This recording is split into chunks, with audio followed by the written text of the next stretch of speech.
descansamos en el Señor por la fe y tenemos puestas nuestras convicciones en las promesas de la palabra de Dios. Vamos a compartir las escrituras. Yo quiero que usted vaya conmigo ahí al libro de Éxodo capítulo 12. Vamos a compartir la eterna y poderosa palabra del Señor. Sí, vaya conmigo por favor, Éxodo capítulo 12. Vamos a leer del versículo 1 en adelante. Saludamos a todos mis hermanos, quienes nos están escuchando y viendo a través de YouTube, a través del Facebook Live. Saludamos a todos nuestros hermanos quienes nos están ahí contemplando, están reunidos en sus casas, en sus hogares. A lo mejor están viendo, el pastor a lo mejor está más gordito, el pastor parece que el quedarse en casa no lo ha hecho muy bien, pero para nosotros, sin lugar a dudas, es un tiempo para estar junto a nuestras familias. Así es que echo de menos a todos los hermanos en realidad, echo de menos a Lorenzo. ¿Dónde está Lorenzo? Que Dios bendiga a Lorenzo, a Juanita, allí en sus hogares. Bien, vamos a compartir la palabra, Éxodo capítulo 12, verso 1. En el nombre de nuestro Señor Jesucristo. Dice así: habló Jehová a Moisés y a Aarón en la tierra de Egipto diciendo: este mes os será principio de los meses, para vosotros será este el primero en los meses del año. Hablad a toda la congregación de Israel diciendo: en el 10 de este mes tómese cada uno un cordero según las familias de los padres, un cordero por familia. Mas si la familia fuera tan pequeña que no baste para comer el cordero, entonces él y su vecino inmediato a su casa tomarán uno según el número de las personas, conforme al comer de cada hombre. Haréis la cuenta sobre el cordero. El animal será sin defecto, macho de 1 año, lo tomaréis de las ovejas o de las cabras, y lo guardaréis hasta el día 14 de este mes, y lo inmolará toda la congregación del pueblo de Israel entre las 2 tardes. Y tomarán de la sangre y la pondrán en los 2 postes y en el dintel de las casas en que lo han de comer. Y aquella noche comerán la carne asada al fuego y panes sin levaduras, con hierbas amargas lo comerán. Ninguna cosa comeréis de él cruda, ni cocida en agua, sino asada al fuego. Su cabeza con sus pies y sus entrañas. Ninguna cosa dejaréis de él hasta la mañana, y lo que quedare hasta la mañana lo quemaréis en el fuego. Y lo comeréis así, o sea, lo comeréis de esta manera: ceñidos vuestros lomos, vuestro calzado en vuestros pies y vuestro bordón en vuestra mano, y lo comerán apresuradamente. Esta es la Pascua de Jehová, pues yo pasaré aquella noche por la tierra de Egipto y heriré a todo primogénito en la tierra de Egipto, así de los hombres como de las bestias, y ejecutaré mis juicios en todos los dioses de Egipto. Yo, Jehová. Oremos al Señor. Padre, qué bueno es estar juntos, qué bueno es estar reunidos en esta tarde, compartiendo, Señor, tu palabra. Señor, tu palabra nos enseña que vendrá un tiempo en que habrá hambre, pero no de pan, y sed, pero no de agua, sino de oír tu palabra. Y creo que estamos viviendo, Señor, esos tiempos, esa edad, esos días. Y necesitamos, Señor, acudir constantemente, Señor, a Belén, a la casa del pan. Necesitamos tener el trigo suficiente para moler el trigo, Señor, en el molino y poder hacer el pan y poder tener un pan fresco. Como en el desierto Israel comía maná por la mañana y también comía maná por la tarde. Necesitamos ese maná escondido que nos promete el libro de las revelaciones de Apocalipsis. Ese maná escondido para los vencedores. Señor, yo sé que hay muchos que han vencido por la fe y hay muchos que están peleando esta gran batalla de la fe. La batalla del miedo, la batalla del temor, la batalla del pánico y tantas otras cosas, situaciones que el ser humano está viviendo en estos días. Pero por la fe hemos vencido al mundo. Bendecimos a todas las familias que nos acompañan en esta tarde, que sus vidas sean fortalecidas a través del oír tu palabra. La fe viene por el oír y el oír por la palabra de Dios. Tendré el cuidado de dirigir a ti toda la gloria, porque solo a ti, Jesús, te pertenece. En el nombre de Jesús. Amén y amén. Muy bien, he titulado el tema en esta tarde: la sangre os será por señal. Así he titulado el tema que quiero compartir. La sangre será por señal, basado en Éxodo capítulo 12, el gran libro de la redención de Israel, la salida de Israel de la tierra de Egipto. Como nota introductoria, quiero decir que este capítulo nos introduce en los últimos momentos de Israel en el territorio de Egipto, cuando la salida se hacía inminente. La Pascua es una de las fiestas más importantes reveladas en toda la Escritura. Fue instituida por Dios en Egipto con el fin de conmemorar el acontecimiento de la liberación del pueblo de Israel. Eso establece la fiesta de la Pascua, la conmemoración de la libertad, de la emancipación del pueblo de Israel, que comenzó a dar inicio a esta gran peregrinar por el desierto para llegar a la tierra prometida. Establece un nuevo comienzo y la consagración de Israel como pueblo de Jehová. La Pascua establece como un sello, como un nuevo comienzo en la congregación de Israel, y establece al pueblo de Israel como el pueblo de Jehová. El versículo 1 comienza con estas expresiones: este mes, dice Dios, os será principio de los meses, para vosotros será este el primero en los meses del año. Para el pueblo de Israel, el año en Aviv, así se lee o se escribe, es el mes en que es denominado el mes de la espiga por el pueblo de Israel, porque en ese tiempo el maíz estaba en forma de espiga, estaba ya en el proceso de la maduración para posteriormente dar los frutos y que llegara la cosecha. El mes de Aviv, dentro del calendario hebreo, es el mes de la espiga. Después de la cautividad, ese mes fue denominado o fue cambiado el nombre por un nombre pagano. El mismo nombre hebreo Aviv fue denominado ahora el mes de Nisan, que es un término pagano. En nuestro calendario, este mes Aviv o mes de Nisan corresponde a nuestro calendario al mes de abril. O sea, en este mes de abril, el pueblo judío, el pueblo de Israel también celebra su Pascua, con todas esas características que cada judío ortodoxo en su mesa tiene: panes y levadura, hierbas amargas, una copa de vino, y celebra la Pascua del Señor. Cuando nosotros comenzamos a analizar que Dios establece un nuevo calendario allá en la tierra de Egipto, con el propósito y el objetivo, creo yo, desde mi punto de vista, de poder borrar del corazón y de la mente del pueblo hebreo todas las fiestas paganas que celebraba el pueblo egipcio. Dios comenzó a establecer un nuevo año. ¿Por qué? Porque Israel iba a ser dirigido a un nuevo trato con Dios y a una nueva tierra, la tierra de Canaán. Por tanto, Dios le establece un nuevo calendario, el mes de Aviv o el mes de Nisan, en este caso nuestro mes, de acuerdo a nuestro calendario, el mes de abril. Para el pueblo de Israel es el nuevo comienzo de un nuevo año, un nuevo proceso. Y qué bueno es comenzar el día, comenzando el año y especialmente comenzando un nuevo periodo en nuestras vidas, en primer lugar, teniendo a Dios de nuestro lado. Y estamos convencidos, hermanos, y tenemos la plena seguridad que todo este proceso difícil que estamos viviendo como país, como nación y también el mundo entero, esto pronto terminará y Dios comenzará un nuevo cambio, un nuevo proceso con la iglesia de Jesucristo.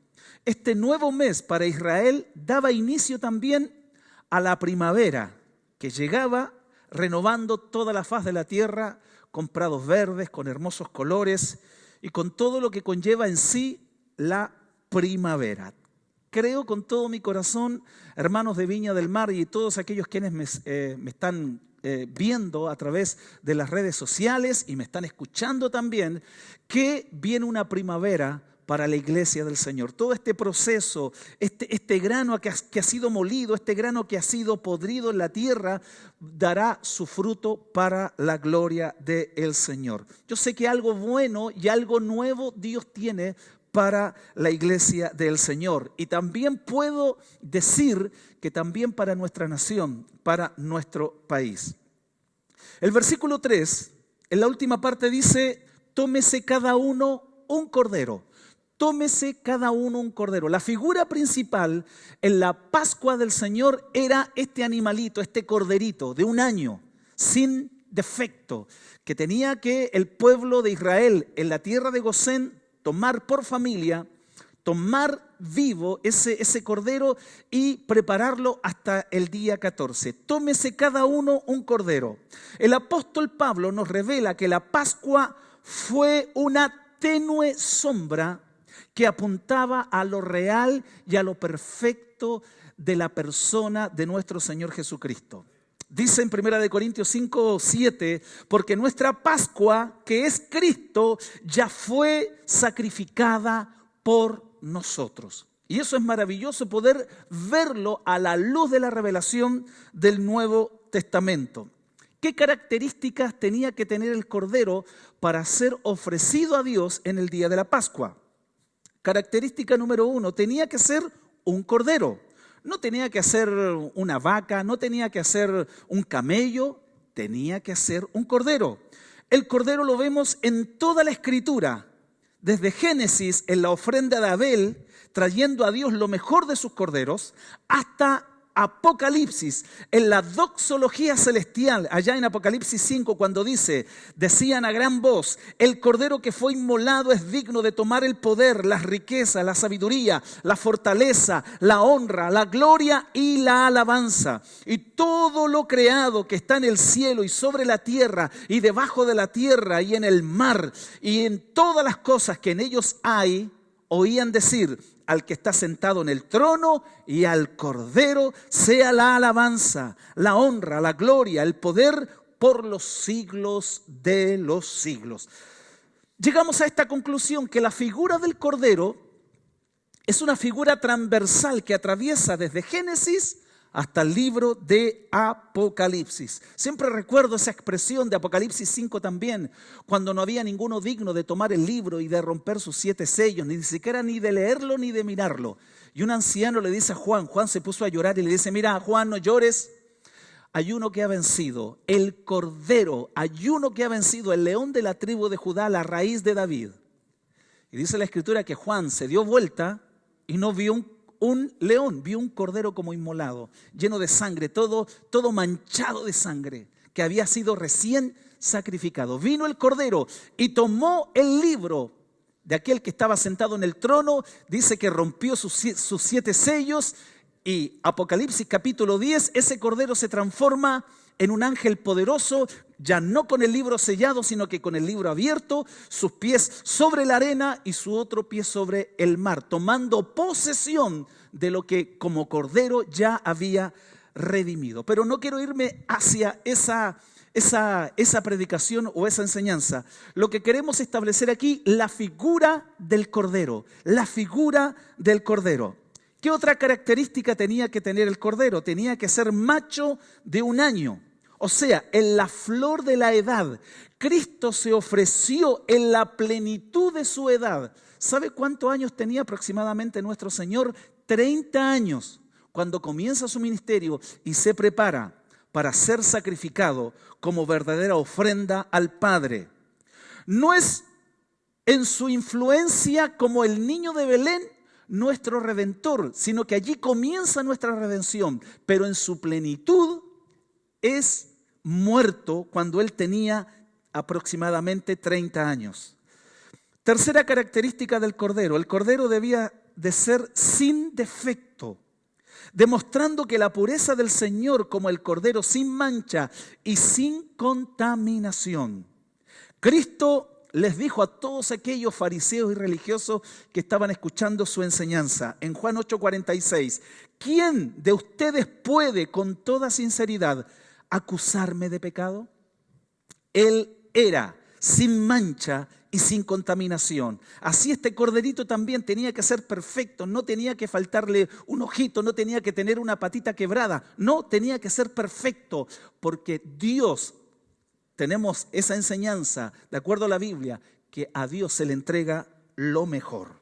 Así también nuestro bendito Cordero, que es Cristo, como lo mejor de la raza humana, el hombre perfecto, nuestro segundo Adán, él también fue ofrecido sin mancha y sin contaminación. Punto número 4, el cordero debía de ser apartado 4 días antes de ser sacrificado. El apóstol Pedro escribe con estas preciosas palabras allá en 1 de Pedro capítulo 1 versículo 18.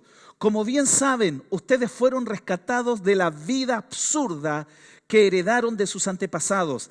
El precio de su rescate no se pagó con cosas perecederas como el oro o la plata, sino con la preciosa sangre de Cristo, como de un cordero sin mancha y sin defecto.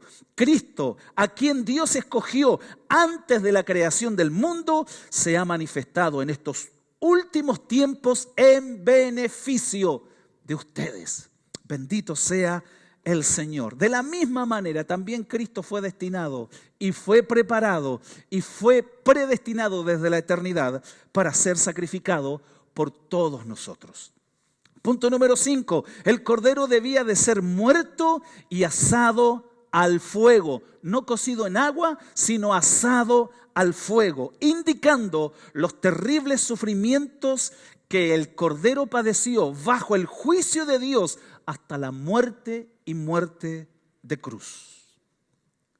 El versículo 7 de Éxodo capítulo 12 dice: y tomarán de la sangre y la pondrán en los 2 postes y en el dintel de las casas en que lo han de comer. La aplicación de esa sangre en los hogares de los hebreos.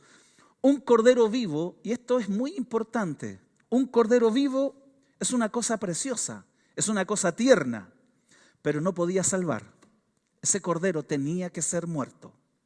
Nosotros no somos salvos por la conducta y el ejemplo de Cristo, sino que usted y yo somos salvos por la muerte de Cristo. Isaac le preguntó a Abraham su padre: Padre, cuando iban al monte Moría, ¿dónde está el cordero para el holocausto? Y siglos después Juan el Bautista indicó y respondió: he aquí el cordero de Dios que quita el pecado del mundo. La figura del cordero es una figura, ¿cómo decirlo? Es una figura que trasciende todo el canon de la Biblia. Es una figura tanto veterotestamentaria como también es una figura escatológica. El bendito Cordero de Dios. Cuando hablamos de Cordero, estamos hablando de redención, estamos hablando de sacrificio, estamos hablando de la cruz de Cristo.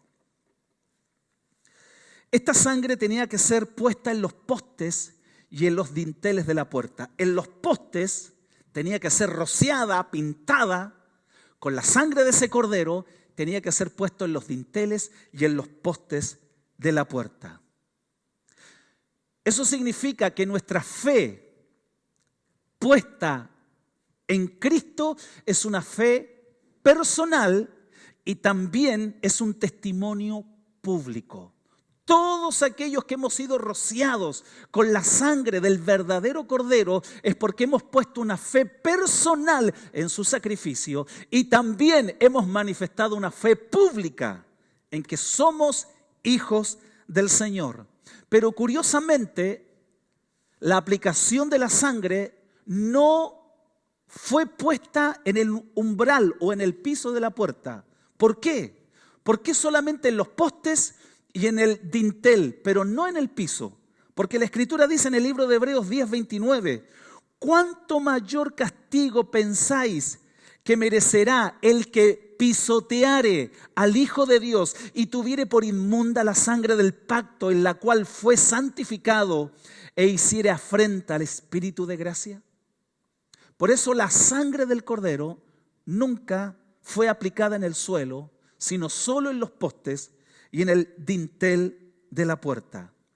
El versículo 3 del capítulo 12 de Éxodo dice, un cordero por familia. Repita conmigo, un cordero por familia. Amén.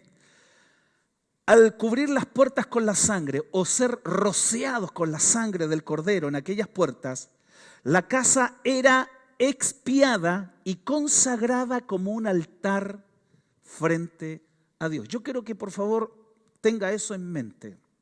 Cuando la sangre, recuerde que en la ley, dentro de toda esta liturgia de los levitas en el templo o en el tabernáculo, la sangre era rociada con el propósito de santificar, de purificar el lugar donde la sangre era salpicada en el tabernáculo o en el templo.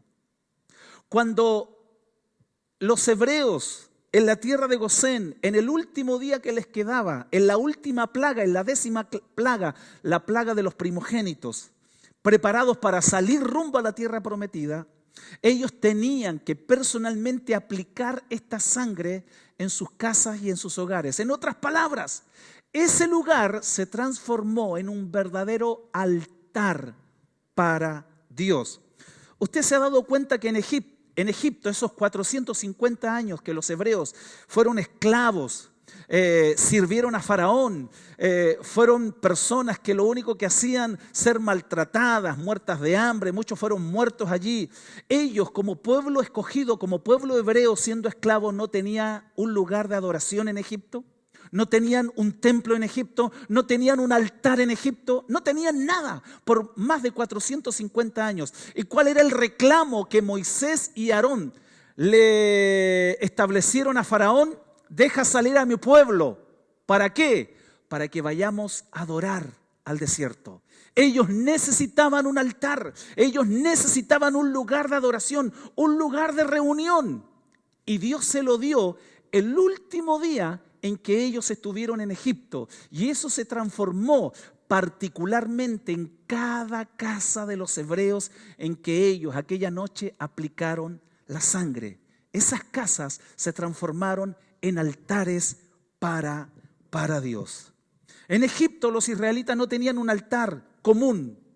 Cuando hablamos de altar, dentro del contexto de la liturgia judía en el Antiguo Testamento, cuando hablamos de altar, hablamos de acercamiento, hablamos de reunión, hablamos de aceptación, hablamos de perdón, hablamos de adoración. Altar me habla de reconciliación, de sangre rociada, de muerte. Cuando hablamos de altar, un sacrificio es ofrecido. El apóstol Pablo en Romanos 12 nos habla con este mismo principio, pero ya no a través de un sacrificio muerto, sino que ahora la iglesia ofrece a Dios un sacrificio vivo, santo, agradable a Dios, que es vuestro culto racional.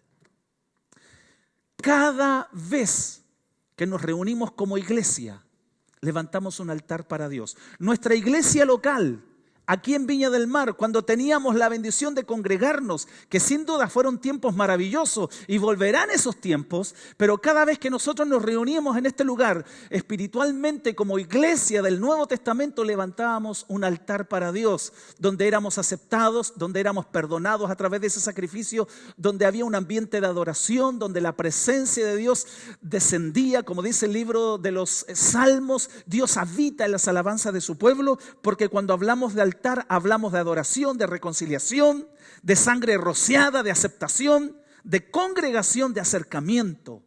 Altar involucra todas esas características, pero las casas se transformaron en altares que consagraron a familias. Con toda esta situación que estamos viviendo como nación y como mundo, se han suspendido todas las reuniones masivas. Hace mucho tiempo ya vamos a cumplir el mes, no sé si estoy en lo correcto o no, si alguien me puede corregir, llevamos 3 semanas ya sin poder congregarnos. Y este altar que nosotros teníamos acá para adorar a Dios en comunidad, como congregación, como iglesia local, se suspendió pero ¿sabe lo que Dios está haciendo ahora? Dios está levantando altares en las casas.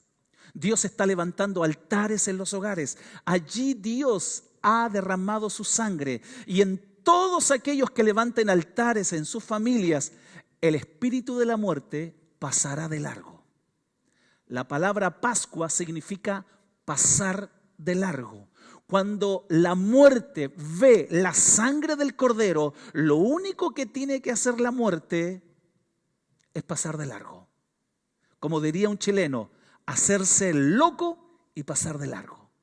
Eso es lo que hace la muerte cuando ve la mancha de la sangre, la señal de la sangre sobre los hogares. Y estamos plenamente convencidos que hoy nuestras familias, hoy nuestras casas, donde adoramos, donde el altar hoy se ha levantado, porque no se nos ha permitido hacer reuniones hoy en las congregaciones, porque entendemos que este virus se puede transmitir fácilmente, se puede pegar simplemente en un abrazo, en un saludo. Se entiende que no podemos congregarnos masivamente. Pero Dios ha permitido en su gracia que estos altares, Dios comience a levantarlos en los hogares. Bendito sea el Señor. Hay una escritura allá en el versículo 8 de este Éxodo 12:8. Y con esto ya estamos poniendo el final del mensaje. Dice, aquella noche comerán la carne asada al fuego y panes sin levaduras. Mire las características que tenía el pueblo hebreo para comerse el cordero. Con hierbas amargas lo comerán. Ninguna cosa comerán de él cruda, ni cocida en agua, sino asada al fuego. Su cabeza con sus pies, sus entrañas. Ninguna cosa dejaréis de él hasta la mañana. Lo que quedare hasta la mañana lo quemaréis en el fuego. Y lo comeréis así, ceñidos vuestros lomos y vuestros calzados en vuestros pies y vuestros bordón en vuestra mano, lo comeréis apresuradamente. Es la Pascua de Jehová. ¿De qué manera el pueblo de Israel tenía que comerse el cordero? Número 1, panes sin levadura. Panes sin levadura. Eso me habla a mí que nuestras enseñanzas tienen que ser enseñanzas sacadas, extraídas del libro de Dios, de la verdad de Dios.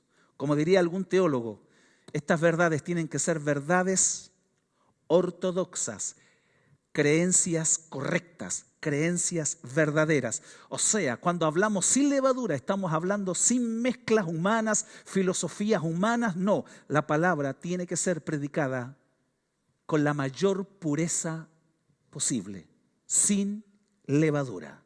Siempre la levadura en las Escrituras, en toda la Biblia, es un símbolo de maldad. Jesús le dijo a sus discípulos que no tengan cuidado con la levadura de los fariseos, que es hipocresía, que es engaño. Tengan cuidado con la levadura de los fariseos. Pablo escribe también a los Corintios, un texto que recién había leído, que hoy Cristo es nuestra Pascua. Por tanto, hoy comemos y celebramos la Pascua sin levadura de malicia. Siempre la levadura está relacionada con el engaño, con algo malo. Por tanto, Dios nos invita como congregación en este peregrinar por el desierto de esta vida, de movernos y de comer el pan sin levadura, sin ninguna enseñanza tradicional de dogmas o credos inventados por los hombres. Solamente la pureza de la Biblia. Hierbas amargas, ¿qué significa eso? Significa que nuestro peregrinar por el desierto rumbo a Canaán estarán llenas de aflicciones, de padecimientos y de pruebas amargas, pero al fin y al cabo llegaremos a Canaán. Comeréis todo el cordero. ¿Qué nos enseña eso, hermanos? Entendemos que Cristo es el cordero y Cristo es la palabra de Dios. En otros términos, solo la palabra debe de ser nuestro alimento diario, por la mañana y por la tarde. Estudiar las Escrituras, amar la palabra. El Salmo 119 es una exaltación al libro de Dios, a la ley de Dios. Tenemos que transformar este libro como nuestro deleite. Deleite. Él es nuestro cordero y el cordero hay que comerlo completo. alimentarnos de toda palabra de Dios. Cada israelita tenía que tener ceñido sus lomos, o sea, el vestido bien firme, vuestro calzado en vuestros pies, vuestros bolsos en la mano, lo comeréis apresuradamente. ¿Qué nos está diciendo el texto sagrado con estas características de todo israelita? En otras palabras, tenían que estar listos para la salida. Tenían que estar listos para la salida. Pueblo del Señor, todo lo que está ocurriendo en el mundo entero, todo lo que está sucediendo hoy, en los gobiernos, en la economía, en la política y todas estas situaciones incómodas que hoy usted y yo estamos viviendo, es porque es el tiempo en que usted y yo debemos de alimentarnos de Cristo, de su palabra, porque pronto nos vamos con el Señor. Pronto nos vamos. Estamos listos para la salida. Pronto nos vamos a la casa del Padre. Estamos viviendo días finales. Estamos viviendo los días finales, no los últimos tiempos, porque los últimos tiempos fueron inaugurados con la primera venida de Cristo. Pero sí, en estos días estamos viviendo los tiempos finales. Iglesia del Señor, el Señor Jesucristo pronto nos llevará a casa. Tenemos que estar preparados para ese glorioso encuentro en las nubes con nuestro amado. Los muertos en Cristo resucitarán primero, mas nosotros los que hayamos quedado seremos arrebatados para recibir al Señor en el aire y así estar siempre con el Señor. Pronto nos vamos a casa, hermanos. Habrá un segundo éxodo del pueblo del Nuevo Testamento. Vamos a orar. Padre, qué bueno es recibir, Señor, esta vida que está en tu palabra. Qué bueno es poder ser fortalecido con estas verdades que traen convicción, que traen plena certeza de lo que hemos creído. El apóstol Pablo dijo en una ocasión: yo sé en quién he creído. Señor, ayúdanos a tener profundas convicciones en estas preciosas verdades que nos dan esperanza y nos dan salvación. Bendecimos los hogares, los altares que están allí en las casas, los altares que tú has levantado, Señor, en las casas con la sangre del Cordero.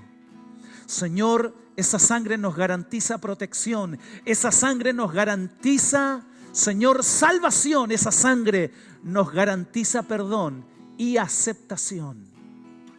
Esa sangre nos garantiza que podemos entrar confiadamente al trono de la gracia.